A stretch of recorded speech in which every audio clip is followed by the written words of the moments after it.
Class 12 drama The Proposal, continuation of page 274. Its uses of farce in the debate over the plot of land called Oxon Meadows and the hunting dogs, page 275. Hunting dogs, Gas and Squeezer is a genuine source of laughter. From the costume to the declaration of marriage, every aspect and incident in this play provides ample source for laughter. Conflict. The conflict in the play springs from the ego of Ivan and Natalia. They want to be married, but would in no way be ready to share everything between them. For this reason, such trivial issues of a small plot of land and the quality of hunting dogs create malicious attitudes. As they took marriage as a mechanical process, it was inevitable. Portrayal of society. The portrayal of society and its diseases, even in such a play like The Proposal, shows Chekhov's genius of a storytelling, characterization and social consciousness at the same time. Chekhov was critical of his age and his country. He was against any kind of vulgarity. All his life he fought against it, held it up to scorn, depicted it with a keen, impartial pen, discovering the fungus of vulgarity even where, at first glance, everything seemed to be ordered for the best. The most convenient and even brilliant. In The Proposal, he exposes the prominent vulgarity in the outlook of the society towards marriage. নাটকটির পরিচিতি, অভিনয়ের ইতিহাস। The proposal a marriage proposal হিসাবেও অনুদিত হয়েছে। রুশ ভাষায় আন্তপ চেকভের দ্বারা লিখিত হয়েছিল 1889 সালে এবং প্রথম অভিনীত হয় 1890 সালে। সেন্ট পিটার্সবার্গ এবং মস্কোতে সফল হওয়ার পর নাটকটি সারা রাশিয়া জুড়ে ছোট শহরগুলিতে এটি দ্রুত জনপ্রিয় হয়ে ওঠে। নাট্যরীতি। দ্য প্রপোজাল একটি একাঙ্ক নাটক, যে মধ্যবিত্ত শ্রেণী বিবাহকে সামাজিক মর্যাদা রক্ষা এবং অর্থনৈতিক নিশ্চয়তা রক্ষার পদ্ধতি হিসাবে দেখে। এখানে প্রহসনের মাধ্যমে তাদের বিদ্রূপ করা হয়েছে। মনে হয় বিবাহ যেন আবেগহীন এবং যান্ত্রিক পদ্ধতি। দ্য প্রপোজালকে একাঙ্কে প্রহসন হিসাবেও দেখা যেতে পারে। নাটকটি জনপ্রিয় হওয়ার আগে চেকভ দ্য প্রপোজাল নাটকটিকে একটি যাচ্ছেতাই, একঘেয়ে, মোটা দাগের কুৎসিত ছোট প্রহসন হিসাবে বর্ণনা করেছিলেন। সার সংক্ষেপ। ইভান ভ্যাসিলেভিচ লোমভ একটি গুরুতর বয়সে পৌঁছেছে। সে মনে করে তার পক্ষে আর বিয়েতে দেরি করা সম্ভব না। কারো সঙ্গে ভাবের বন্ধনে আবদ্ধ হতে না পেরে সে সুকুকভ পরিবারের সঙ্গে সামাজিক বন্ধনের জন্য মনস্থির করে। মনে বিবাহ প্রস্তাব নিয়ে সুবুকভের বাড়িতে লোমভ প্রবেশ করে।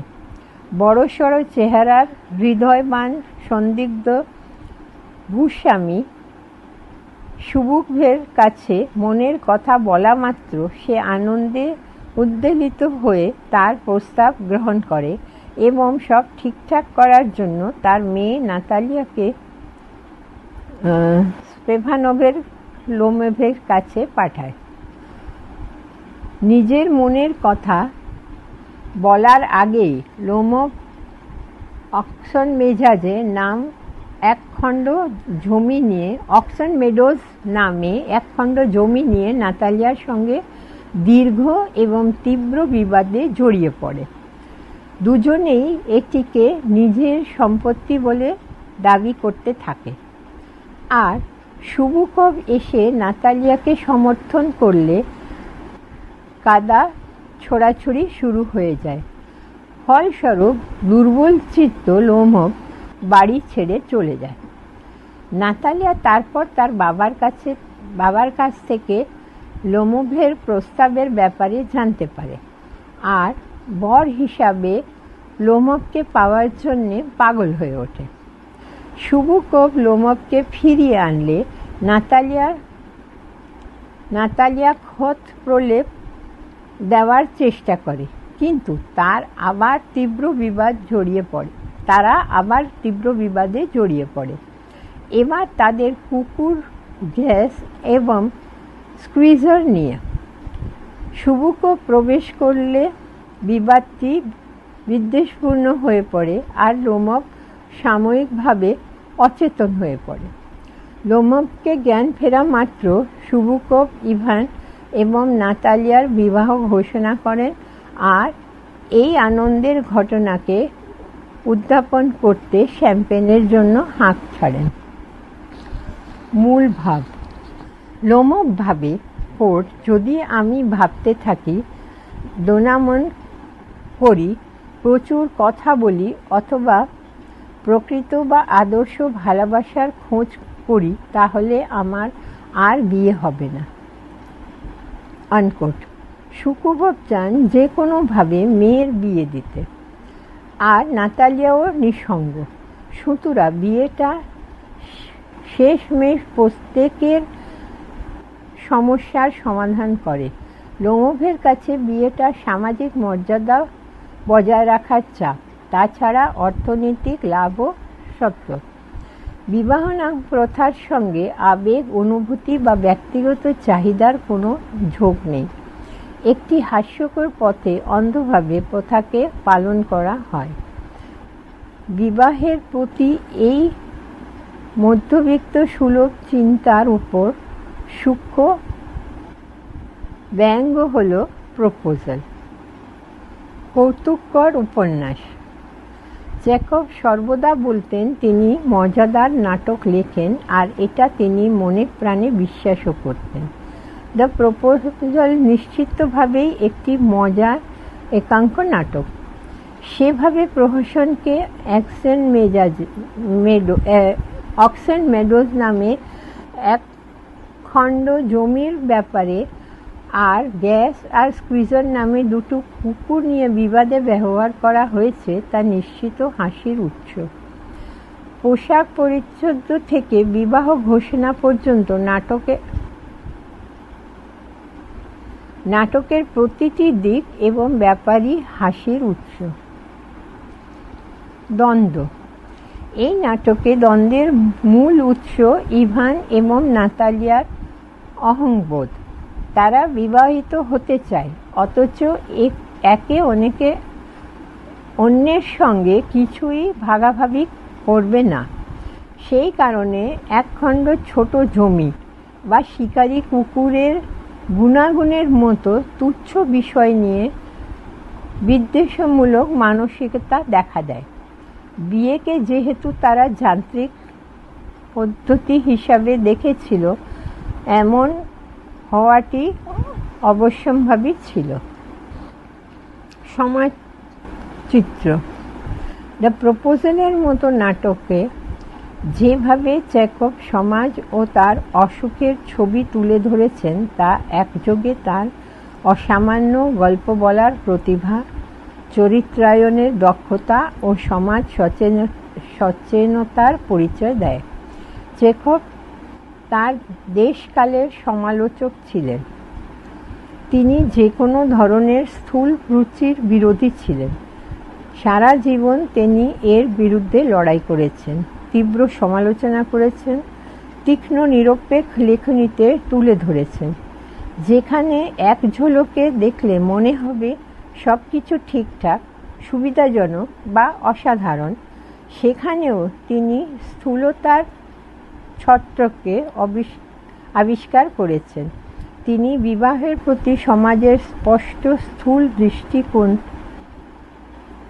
দৃষ্টিভঙ্গি দ্য প্রপোজাল নাটকে প্রকাশ করে দিয়েছেন। Page 276. A detailed summary of the proposal. Ivan Vasilievich Lomov comes to Stepanovich Chubukov's country house with a marriage proposal for Chubukov's daughter Natalia Stepanovna. Lomov wears a formal dress as if he is going to attend a ball. Chubukov can learn the truth when, after some initial hesitations, Lomov declares that he has come to ask for his daughter's hand in marriage. It is an unexpected, joyful occasion for Chubukov.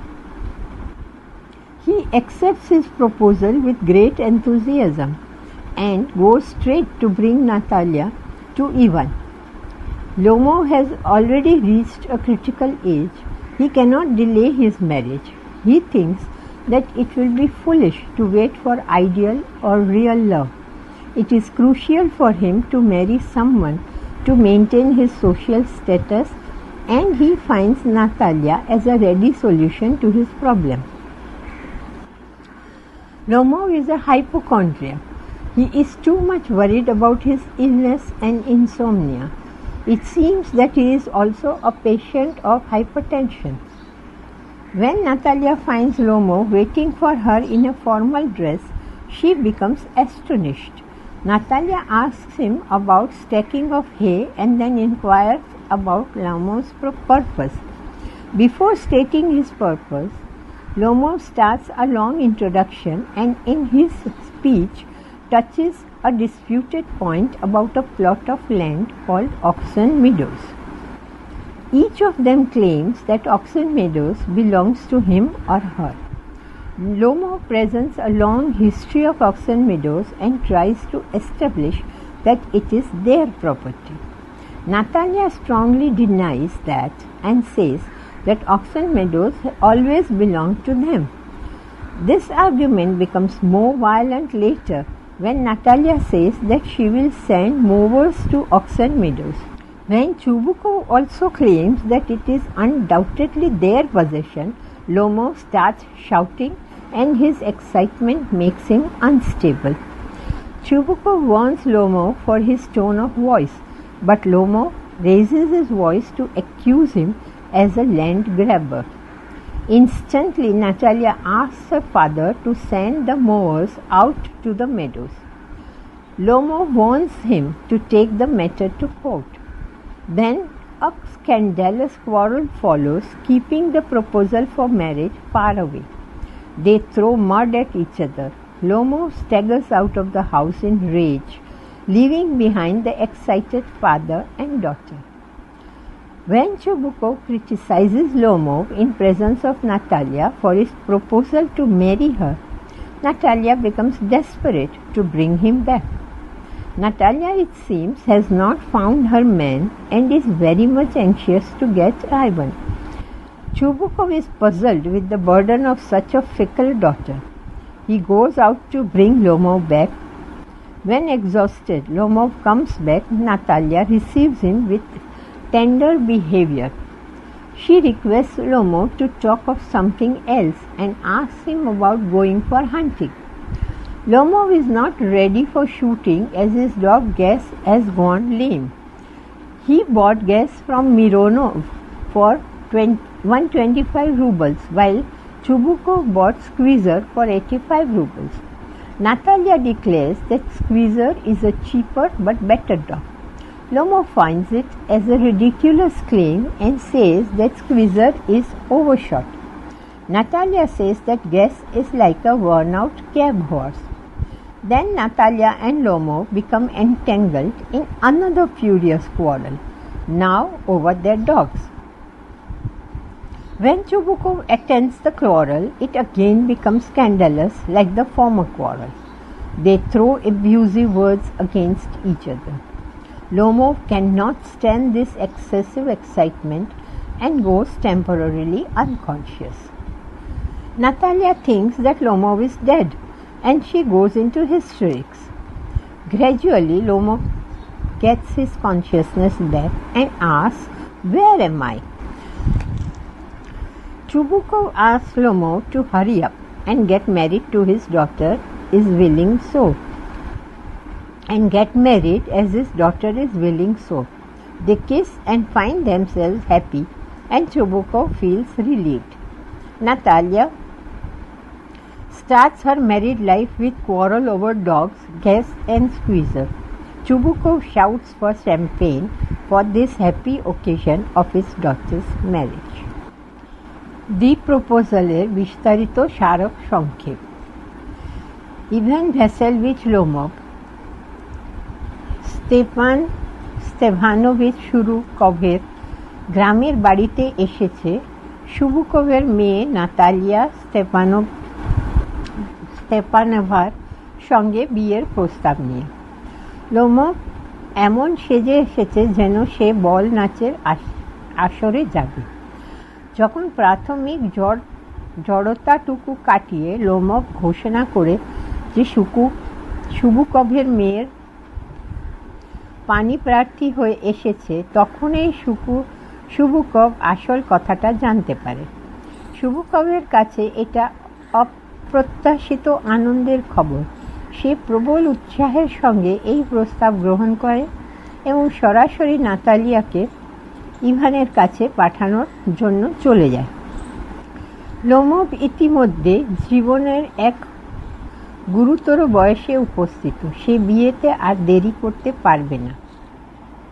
সে ভাবে আদর্শ বা প্রকৃত ভালোবাসার জন্য অপেক্ষা করাটা বোকামি হয়ে যাবে। সামাজিক মর্যাদা বজায় রাখার জন্য আর তার কাউকে বিয়ে করাটা ভীষণ জরুরি। নাতালিয়া তার কাছে যেন তুরন্ত সমাধান। লোমভ বিষাদ রোগগ্রস্ত। সে তার অসুস্থতা এবং নিদ্রাহীনতা রোগ নিয়ে সারাক্ষণ ভাবে। মনে হয় তার যেন উচ্চ রক্তচাপও আছে। নাতালিয়া যখন দেখে লোমভ তার জন্য চিরাচরিত পোশাকে সেজেগুজে অপেক্ষা করছে, সে অবাক হয়। নাতালিয়া তাকে গাদানেভার বিষয়ে জিজ্ঞাসা করার পর তার উদ্দেশ্য নিয়ে প্রশ্ন করে। নিজের উদ্দেশ্য বলার আগে লোমভ এক দীর্ঘ গৌরচন্দ্রিকা শুরু করে এবং তার বক্তব্য অক্সন মেডোজ নামে একটি বিতর্কিত জমিকে ছুঁয়ে যায়। দুজনেই দাবি করে অক্সন মেডোজ তার জমি। অক্সন মেডোজ এর দীর্ঘ পেজ 277। অক্সন মেডোজের দীর্ঘ ইতিহাস শুনিয়ে লোমভ দাবি করে সেটি তাদের সম্পত্তি। নাতালিয়া দৃঢ়ভাবে এই দাবি নস্যাৎ করে দাবি করে অক্সন মেডোজ চিরকাল তাদেরই ছিল। নাতালিয়া যখন পরবর্তী সময়ে বলে যে অক্সন মেডোজে ঘামুড়ে পাঠাবে, তখন বিবাদ সুতীব্র হয়। যখন শুবুকভ দাবি করে এটি নিঃসন্দেহ তাদেরই সম্পত্তি, লোমভ চিৎকার শুরু করে এবং উত্তেজনা লোমভকে অস্থির করে তোলে। শুবুকভ লোমভকে তার কথা বলার ধরন ঠিক করতে বলে, কিন্তু লোমভ আর গলা চড়িয়ে শুবুকভকে জমি জবরদখলকারী বলে অভিযুক্ত করে। নাতালিয়া তখনই ওই তৃণভূমিতে ঘাসুড়ে পাঠাতে বলে আর তার বাবাকে। লোমভ এই নিয়ে আদালতে যাবে বলে হুমকি দেয়। তারপর ঝগড়া শুরু হয়। বিবাহ প্রস্তাব দূরে সরে যায়। তারা একে অন্যের দিকে কাদা ছোড়াছুড়ি শুরু করে। উত্তেজিত বাবা মেয়েকে রেখে লোমভ রাগে সেই বাড়ি ছেড়ে টলমল পায়ে বিদায় নেয়। যখন নাতালিয়ার সামনে শুবুকভ লোমভকে সমালোচনা করতে থাকে নাতালিয়াকে বিয়ের প্রস্তাবে দেওয়ার ব্যাপারে, নাতালিয়া তাকে ফেরাবার জন্য আকুল হয়ে পড়ে। মনে হয় নাতালিয়া তার মনের মানুষ খুঁজে পায়নি, তাই ইভানকে পেতে এমন উদ্বেগ। এই রকম খামখেয়ালি মেয়ের দায় সামলাতে গিয়ে শুভুকব হতভম্ব হয়ে পড়ে। সে লোমবকে ফিরিয়ে আনতে যায়। অবসন্ন লোমব ফিরে এলে নাতালিয়া তাকে কোমল ব্যবহারে স্বাগত জানায়। সে লোমবকে অন্য কিছু নিয়ে কথা বলতে বলে, আর কবে সে শিকারে যাবে তা নিয়েও জানতে চায়। লোমব শিকারের জন্য তৈরি নয়, তার কুকুর গ্রেস খোঁড়া হয়ে গেছে। মিরনভের থেকে 125 রুবল দিয়ে সে গ্যাসকে কিনেছিল, আর শুভুকব স্কুইজারকে কিনেছিল 85 রুবল দিয়ে। নাতালিয়া বলে স্কুইজার সস্তা কিন্তু ভালো। লোমভের মনে হয় এটি হাস্যকর দাবি। সে বলে স্কুইজারের ওপরের চোয়াল বেরোনো। নাতালিয়া বলে গ্যাস জরাজীর্ণ গাড়ি টানা ঘোড়ার মতো। আবার নাতালিয়া আর লোমব প্রবল বিবাদে জড়িয়ে পড়ে, এবার তাদের কুকুর নিয়ে। শুভুকে এই বিবাদে যোগ দিলে তা আগেরটির মতোই কদর্য হয়ে ওঠে। তারা একে অন্যের প্রতি কুৎসিত শব্দ প্রয়োগ করতে থাকে। লোমব এই অতিরিক্ত উত্তেজনার সহ্য করতে না পেরে সাময়িকভাবে অচেতন হয়ে পড়ে। নাতালিয়া ভাবে লোমব মারা গেছে। সে উন্মত্ত আচরণ করতে থাকে। ধীরে ধীরে লোমভের চেতনা ফিরে এলে সে জিজ্ঞাসা করে, আমি কোথায়? শুকুরব লোমবকে বলে এখনই উঠে পড়ে বিয়েটা সেরে নিতে, কারণ তার মেয়ে রাজি। তারা চুম্বন করে। তাদের মনে হয় তারা ভালো আছে। শুভুকের হাঁপ ছেড়ে বাঁচে। নাতালিয়া তার বিবাহিত জীবন শুরু করে গ্যাস আর কুইজারকে নিয়ে কথা কাটাকাটি দিয়ে। শুভুকব তার মেয়ের বিয়ের খুশিতে শ্যাম্পেনের জন্য হাঁক ডাকে। A note on one-act play. A one-act play is a short dramatic work consisting of only one act. Towards the end of the 19th century, it became very popular. Many experimental theatres encouraged at that time the development of the one-act drama. A one-act play may be described as the dramatic equivalent of a short story. It generally concentrates on a single episode or situation, and characters are limited in number. A one-act play can be a tragedy or a comedy, or a tragicomedy, or a farce like full-length dramas. Synge's Rider to the Sea, 1904, is a one-act tragedy. Chekhov's The Bear, 1888, The Proposal, 1889, and The Wedding, 1890, are excellent one-act farces.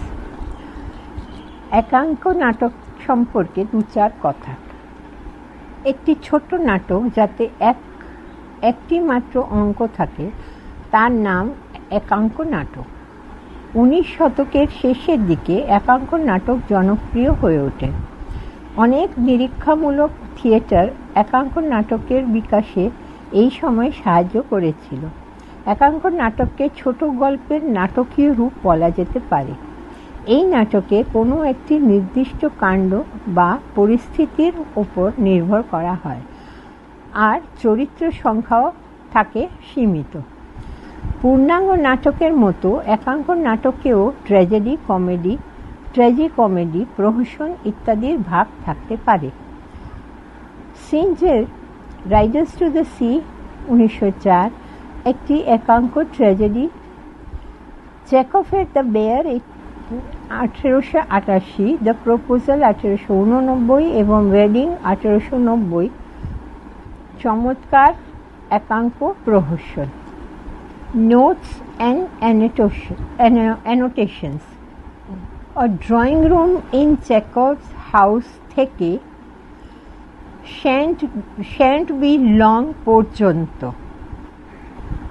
Drawing room, a room in a private house in which guests can be received. বৈঠকখানা বা বসবার ঘর। Dress jacket, a short coat usually worn on formal occasions. অনুষ্ঠানাদিতে পরবার জন্য ছোট coat বিশেষ। Squeezes, presses with finger, আঙ্গুল দিয়ে চাপ দেওয়া. Squeezes his hand, presses with fingers as a mark of welcome, সাদর অভ্যর্থনা জানাতে করমর্দন. Be getting on, how somebody is doing in a particular situation, যেমন চলছে. Neighbor, a person living next door or very near to another. প্রতিবেশী. Continued in the next file.